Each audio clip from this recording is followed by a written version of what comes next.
नमस्कार, capital TV की special story देख रहे हैं आप और मैं हूं आपके साथ रोहित कुमार। देश में बढ़ती मुस्लिम और ईसाइयों की जनसंख्या ने पूरे जनसंख्या डेमोग्राफी को प्रभावित किया है। देश का हर एक राज्य इसको लेकर चिंतित है। ऐसे में देवभूमि उत्तराखंड भी इससे अछूता नहीं है।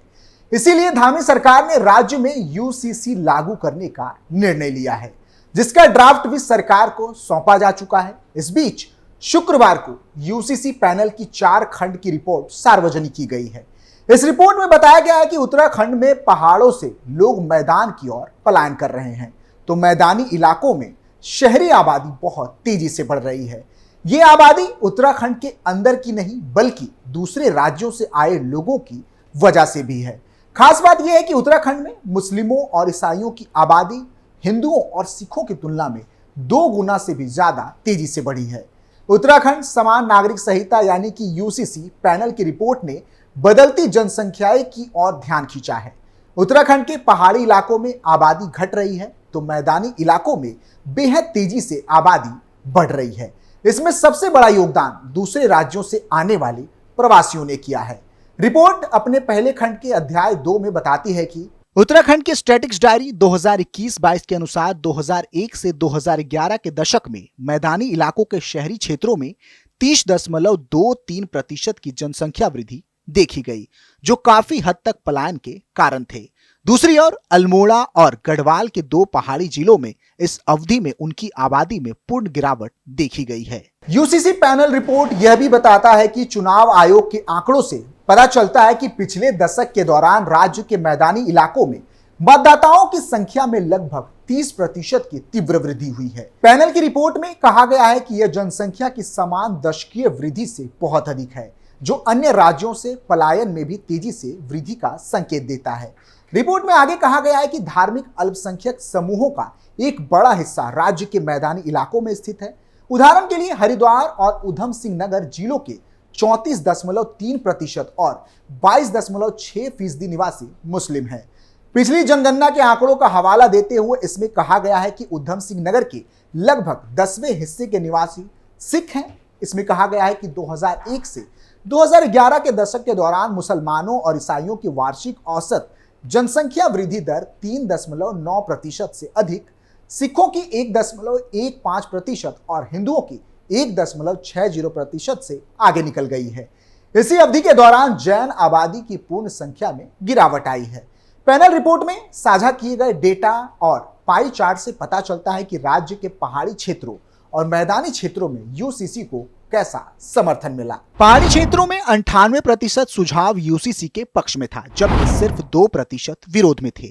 मैदानी इलाकों में तस्वीर काफी बदल जाती है, जहां कथित तौर पर दूसरे राज्यों से काफी अधिक पलायन हुआ है। यहां प्राप्त सुझावों में से सिर्फ 38% यूसीसी के पक्ष में थे, जबकि 62% इसके खिलाफ थे। इसी तरह पैनल द्वारा व्यक्तिगत रूप से फील्ड विजिट में प्राप्त सुझावों में पहाड़ी क्षेत्रों में यूसीसी के लिए 99% समर्थन दिखा, तो वहीं मैदानी इलाकों के मामले में 92% सुझाव यूसीसी के पक्ष में थे, जबकि 8% इसके विरोध में थे।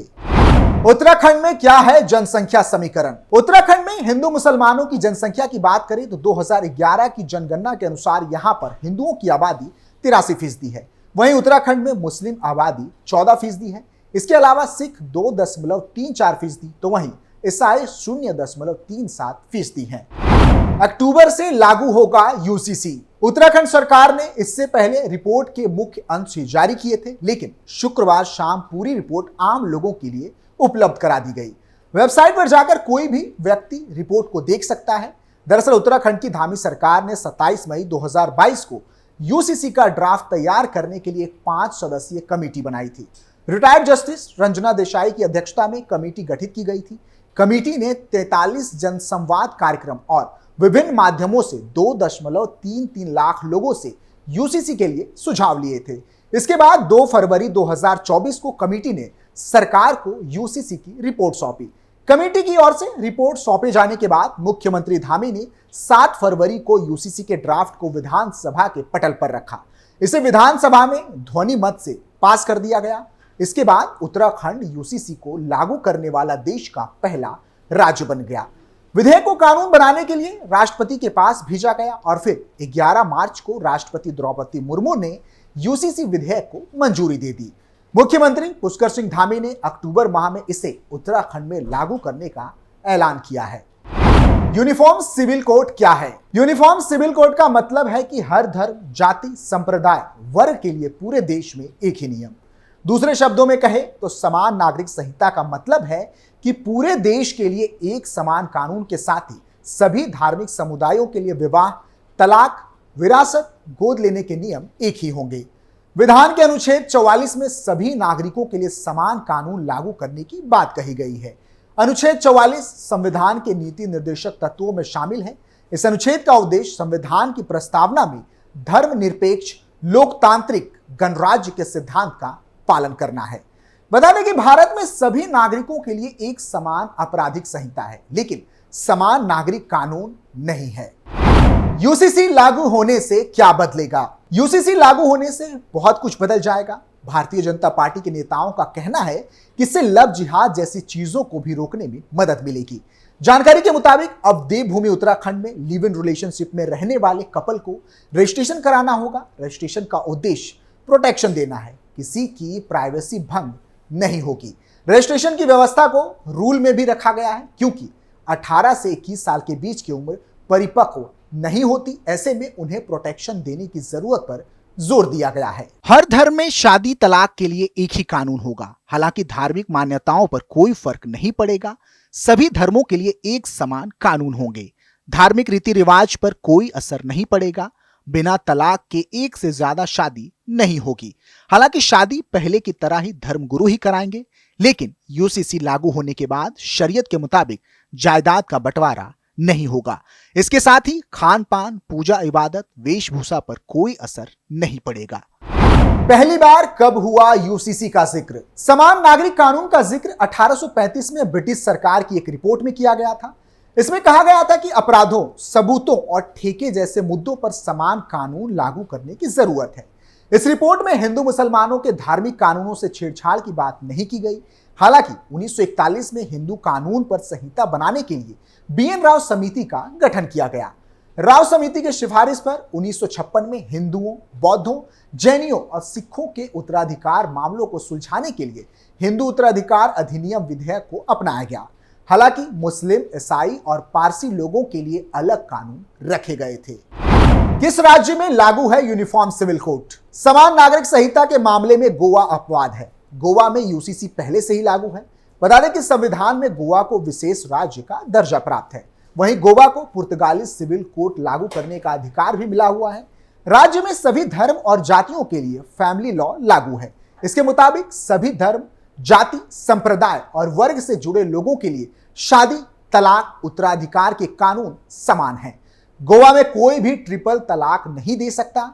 रजिस्ट्रेशन कराए बिना शादी कानूनी तौर पर मान्य नहीं होता है।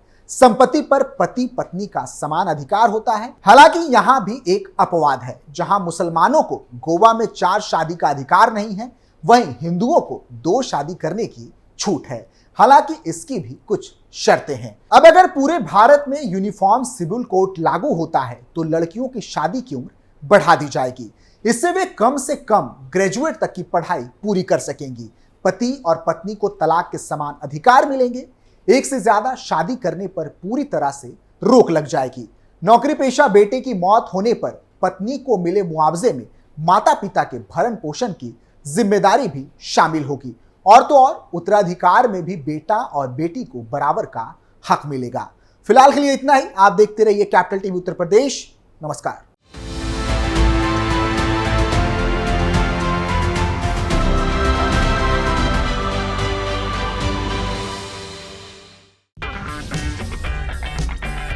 अगर आपको हमारा वीडियो पसंद आया हो तो इसे लाइक करें, हमारे चैनल को सब्सक्राइब करें और हाँ, बेल आइकन दबाना ना भूलें ताकि आप तक हमारे वीडियो की नोटिफिकेशन पहुंचती रहे। आप अपना सुझाव हमें कमेंट बॉक्स में दे सकते हैं। हमारे साथ जुड़ने के लिए शुक्रिया।